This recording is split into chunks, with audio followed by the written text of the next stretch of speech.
We can do it. Yes, we can. We can change things throughout the land. But we all must lend a hand. We can do it. Oh, yes, we can. Oh, your neighbor over there.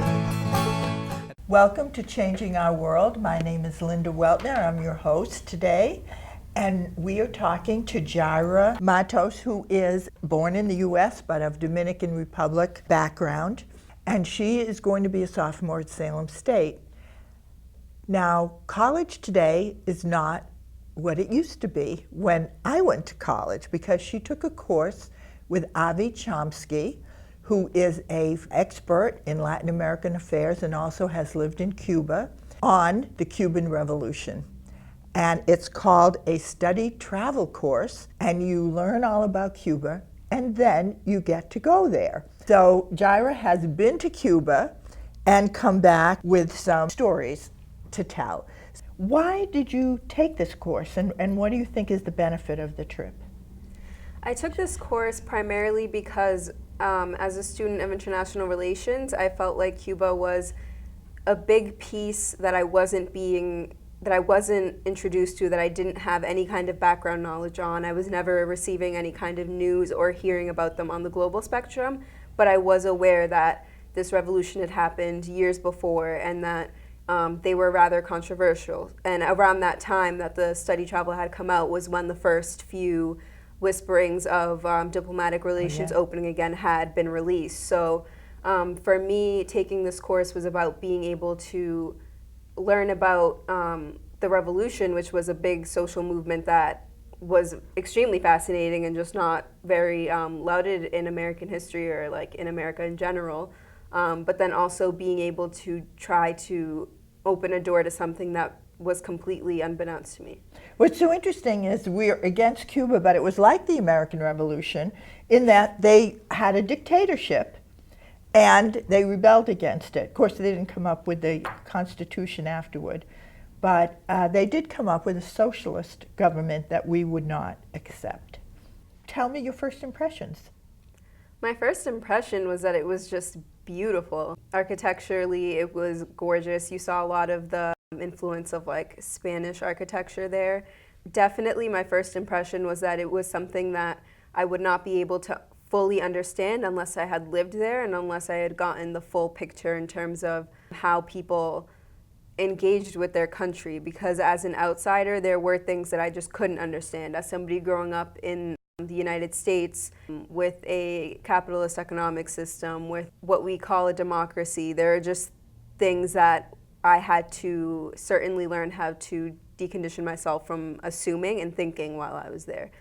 And one of the stories you told me, well, Cuba is very devoted to the arts and to music, both of which are all over the place, right?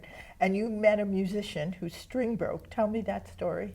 There were 3 young men who were in a band called Sonash. They are extremely talented and play mostly like acoustic guitar and sing. In the middle of his performance, his string had just broken, but he continued to carry on. And after the fact, he had mentioned to us that because of the lack of resources available to them coming because of the blockade. Yeah, because of the blockade. He wasn't always able to afford getting strings, so he had to learn how to be resourceful and play with a string missing or a string broken, because it cost a good amount of money to find one off the market. And he didn't have a pick either. No, he did not have a pick. You know, those little tiny plastic things that cost like 49 cents or whatever.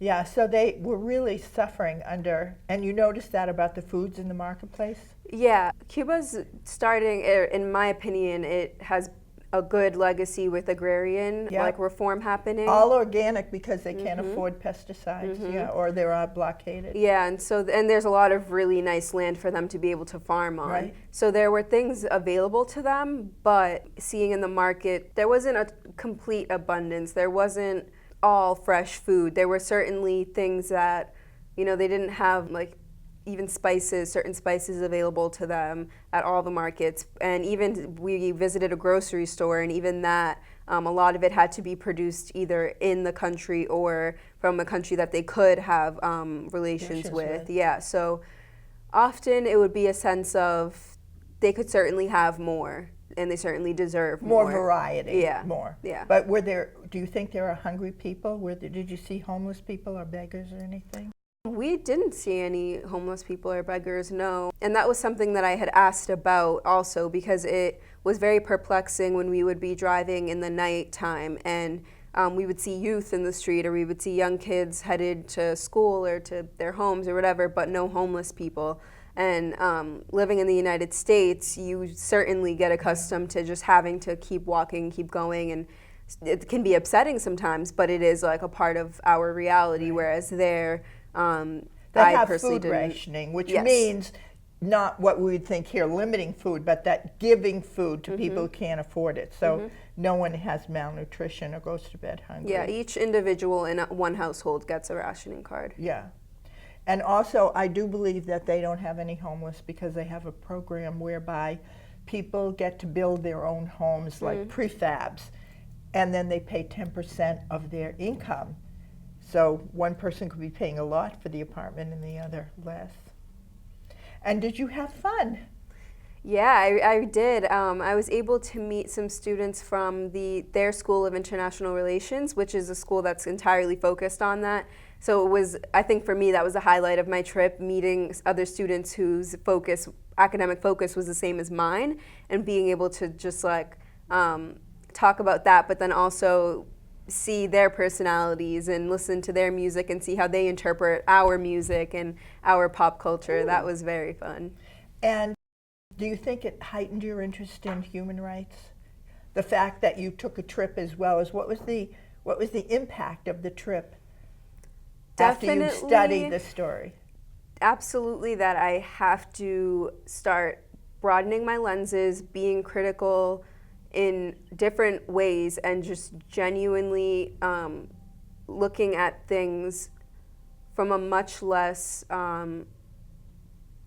general perspective, in terms of thinking of Cuba as just their government or just who is calling the orders on their government, but looking at it as a country that has people that deserves to be able to progress, that deserves to be able to play music. Yeah, absolutely. And so I think for me it was really just proof that the complexity that exists on this planet shouldn't be looked down on as people unable to throw down a government that the United States isn't satisfied with, or people who aren't acting. You know, a big debate that came up was the free speech thing, and even seeing how different interpretations of freedom of speech is from an American to a Cuban has been really influential in how I've been engaging with my work as an international relations student, and better taking myself and my opinions and my perspectives out of things and being able to broaden that perspective.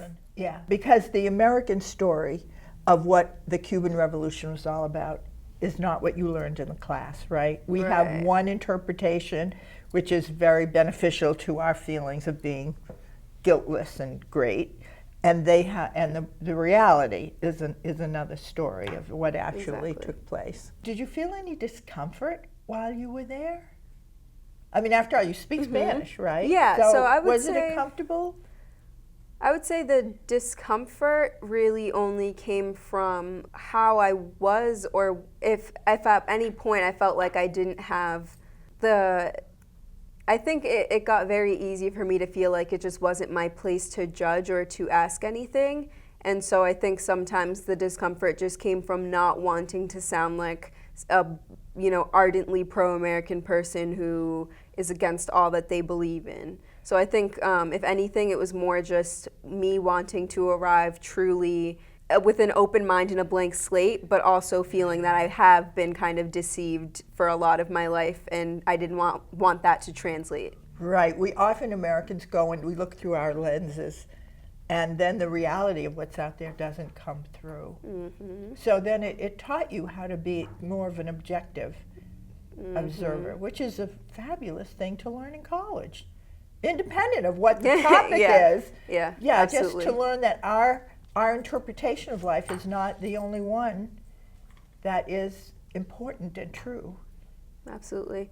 And that is even, I think, a lot of, in one sense, there were a lot of parallels between just general Cuban life to how things are structured in the United States, but it was very interesting to discover the little intricacies of what made things different or what made things similar. Because on one hand, going with a Latin American background, I already felt very connected to certain parts, and I felt very comfortable, and being able to speak the language was a big plus, and being able to like engage with parts of their culture that we shared in common was a big plus. But it also led to some questions about my own identity, because it even just thinking about their like ties to the Afro religion in that country were things that I didn't really take the time to recognize that I also shared. Yeah. So then coming back and, you know, having to sit down with my parents and ask them about things like that was like something I wasn't quite expecting. And one of the things is it's so hard to go to college in the U.S. because of the costs, and they have free education as much as you want. That was a bitter pill to swallow, Bitter, for sure. yeah. Yeah. It was. It's nice because on one hand, I was happy that they had that available to them, but on the other hand, it made it kind of just like, so we know that this is a country that doesn't necessarily have much, but they will go that mile to provide free education. Right. Whatever that does or doesn't imply, but that they have that luxury. And in this country, we're at a point where, you know, you go bankrupt trying to finance it, especially if you don't come from an affluent background. Oh, yeah. But I'm glad you're having these opportunities. Me too. It's really important and thrilling. Mm-hmm. So it's been really good to meet you. Glad you were Yes, here. thank you. Now at Changing Our World, we're going to meet a girl named Yaira Matos, who is of Dominican Republic background, but she's born in America, and she's a student at Salem State. College nowadays has a whole nother function, which is you can study and then travel. So she took a course on the genocide in Rwanda, and then the class went to Rwanda to actually see and meet and get to know people there. So what do you think the trip added to your course? The trip was able to get us out of a sphere where we were generally just pathologizing everybody and the entire experience. Oh yeah, you think, oh, it must be a sick culture with no normal people in it, Yep. that they could turn against each other And like even that. just, I think collectively as Americans, we should be able to recognize that our view on Africa is pretty Distorted negative. Yeah, and negative. We don't view it as a civilization. We don't view it as a place worth Right. seeing. I remember before I left, I had somebody said to me, you know, oh, you're going to Africa? That's the last place I would ever have an interest in going. I'm just not interested. And that was a very interesting perspective to come across, because it still is a part of the world, but it's a part of the world we're happy to neglect for the most part, because Right. it doesn't have all the riches and all the wealth. So in terms of the class, it was necessary for us to be able to build a fuller picture of how societies develop and grow past really tragic events. And one so different, Mm-hmm. so different from ours. And what kinds of people did you find there? Are they civilized? Are they normal? Absolutely. What are they like? I found people who were utterly fascinated with the Western way of life, and people who were... So they were very welcoming. Yeah, absolutely. I mean, they love to talk about music, especially, and the music that's coming out of the United States. But they're also a very musically inclined culture. You know, we saw a good mix between women and men that still stuck to the more traditional clothing. Although English is supposed to be the main language, they still speak Kinyarwanda, which is the national language. And I believe they're the only country in Africa that has a national language that everyone right. speaks. And so the people there were just very intelligent. Everybody was very intelligent, very inquisitive, and really had a lot of love in them. And they had a knowledge of Western culture. They were not really like tribal No. and ignorant. Mm-mm. I mean, in the more rural parts where there isn't really access to television or anything to like play music or things like that, you will certainly have people that are just cut off. But by no means is it kind of like a tribal thing. It really is just people who lack resources that may not be able to, I don't know, like function around a society or like what we consider to be a city or a settlement the same way that somebody in the West or Asia or Latin America would, because the makeup of their country is just much different. And the infrastructure. And absolutely, right. Exactly. So it just makes it a different landscape for people to live on. And tell me what you mean by they were very loving. Physically affectionate. They were very direct and very open. I remember at the Agahoso Shalom Youth Village where we were staying, there was a girl who played the guitar, and she loved playing the guitar. And I remember I had seen her practicing, and she just said, "Come here, sit down," and had put a chair in front of me, and she said, "Can I play you like my song for me?" And I was like, "Yeah, of course." And I asked her if I could even record her, and she was so like open to that because she wants to share that. She wants to be able to have people with whom she can share her talent with, and that is a different form of expression than we're used to seeing in the States. As a way of introducing yourself. Yeah, for sure. And you said people held hands and were extremely affectionate, and that it didn't necessarily mean anything romantic. Yeah, often it would literally just be a thing of this person is somebody who I am about to go to class with, and we're laughing, and you just latch onto somebody's hand because it's just comfortable for you. It's just what you do. At first, it was certainly very difficult for me to differentiate, okay, so is this person, are these two people romantically involved or no? And it didn't take me very long to recognize that affection and intimacy translate as very different things. It must have felt nice. Yeah, I mean, I found that the biggest way that they show, or the biggest way that you can demonstrate intimacy with somebody is more conversational than it is physical. Holding hands with somebody isn't the same thing as somebody offering you advice or somebody You just mean here in the talking to you. States? No, there. There. Yeah, there by all means, their emphasis on being close to somebody is much more about speaking to them and having somebody to share experiences with and to talk to ask questions to. They could hug me all they wanted, but they weren't going to feel close to me until they had opened up to me. Okay, and so verbalized. it's a more of a interpersonal. Yeah. And so how do you explain how they would turn on each other?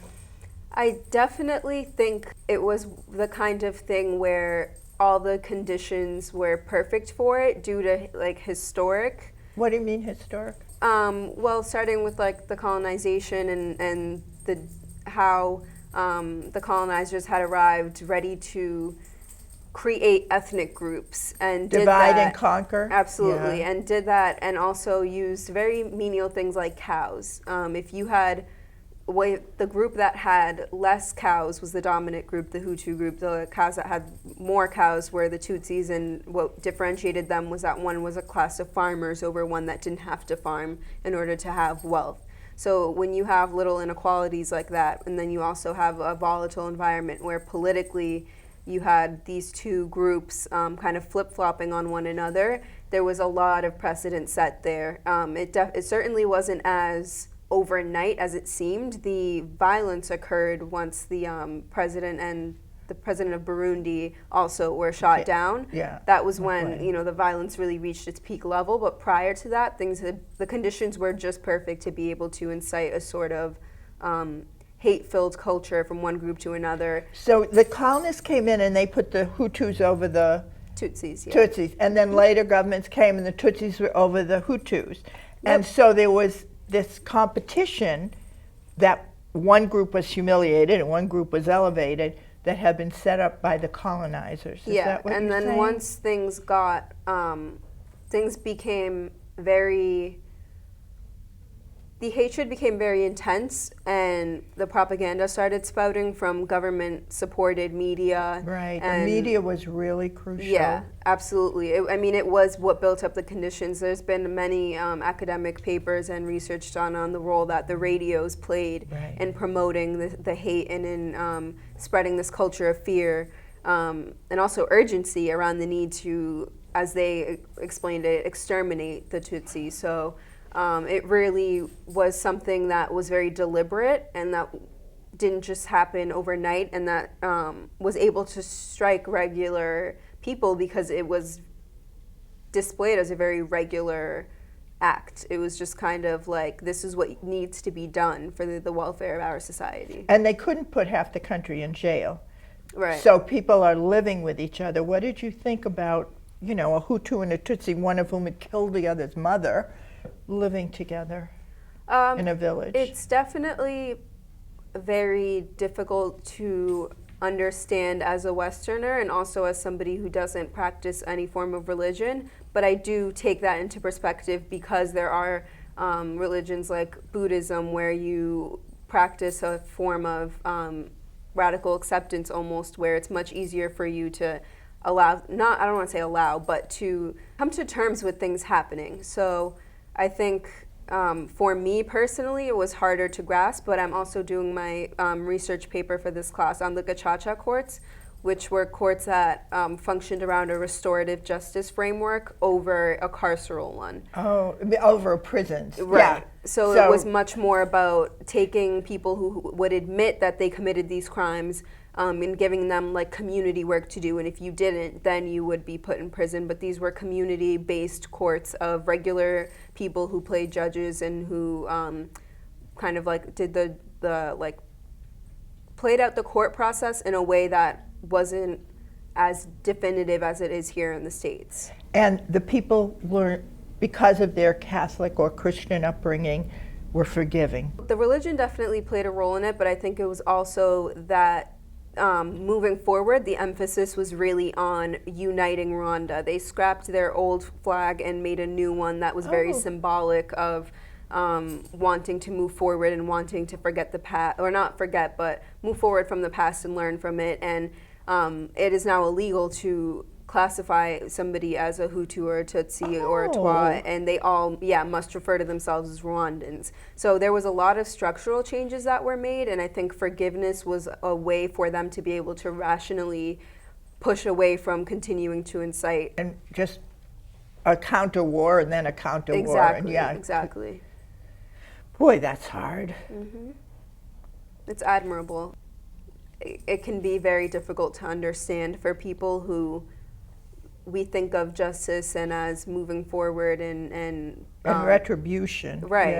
Yeah. So it is certainly a very big cultural point to emphasize that the forgiveness is very.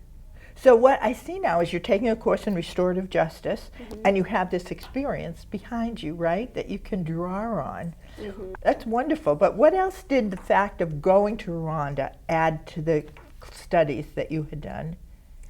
I would say that it made me feel like I wasn't just somebody kind of prying down on the situation.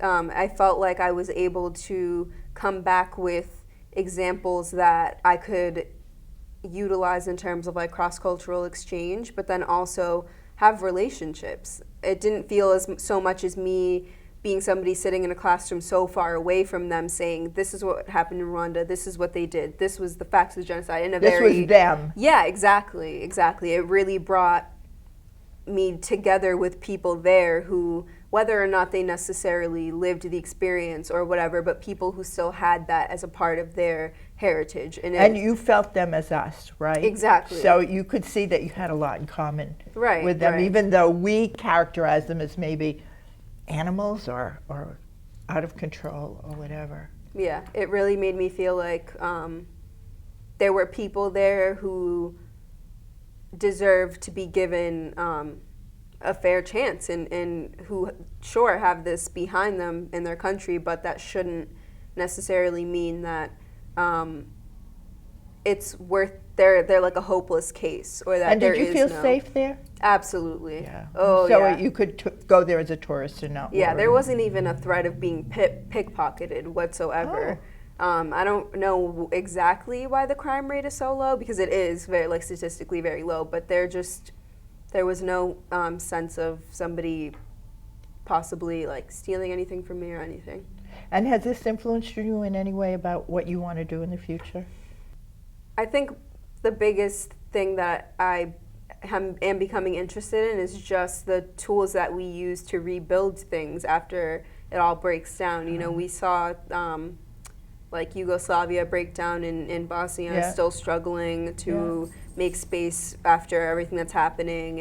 And I feel like it's safe to say that in the coming years we're going to see more things like this happening in terms of violence and nations breaking down in the way that Rwanda and Yugoslavia did. So I think for me it's just giving me more insight into what is possible after, but also how the struggles arise and what it takes to bring them together. Yeah. Well, maybe you can use your training on Republicans and Democrats. We're a little bit into ethnic groups here, only we call them political names. There's a lot of hatred.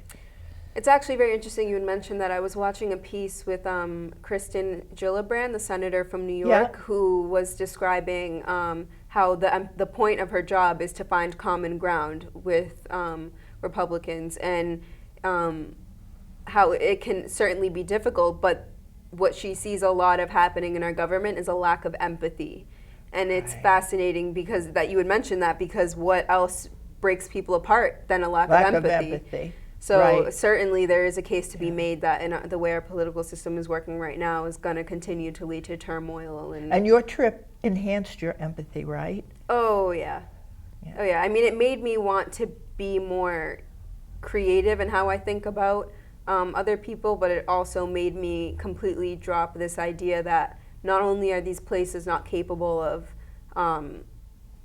I mean, I met a lot of really brilliant students where at the Agahoso Shalom Youth Village, when we were there, we had met students who built 2 apps. One to showcase all that Rwanda has to offer in terms of hotels, restaurants, dining places, maps so people don't get lost, and numbers you need for hospitals and so on. And then we also saw an app that was educating people on human rights, women's rights, environmental rights. And this was something that these kids built from scratch. Most who don't have access to a cell phone, especially not a smartphone, most who don't have even access to computers or internet, and they were building these things for themselves and for their people. There was a debate team that would debate like a West African Union, and what that would mean for the country economically.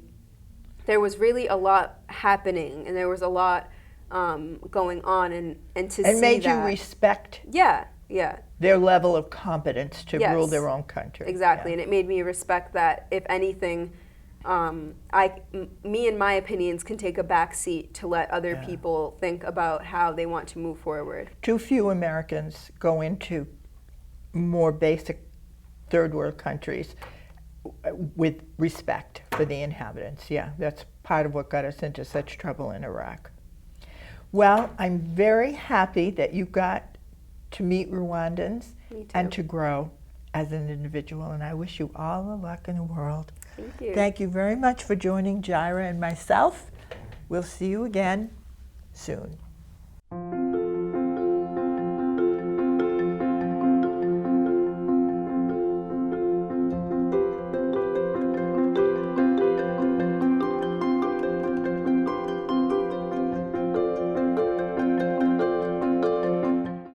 Cause an idea, whose time has come, cannot be stopped by anyone.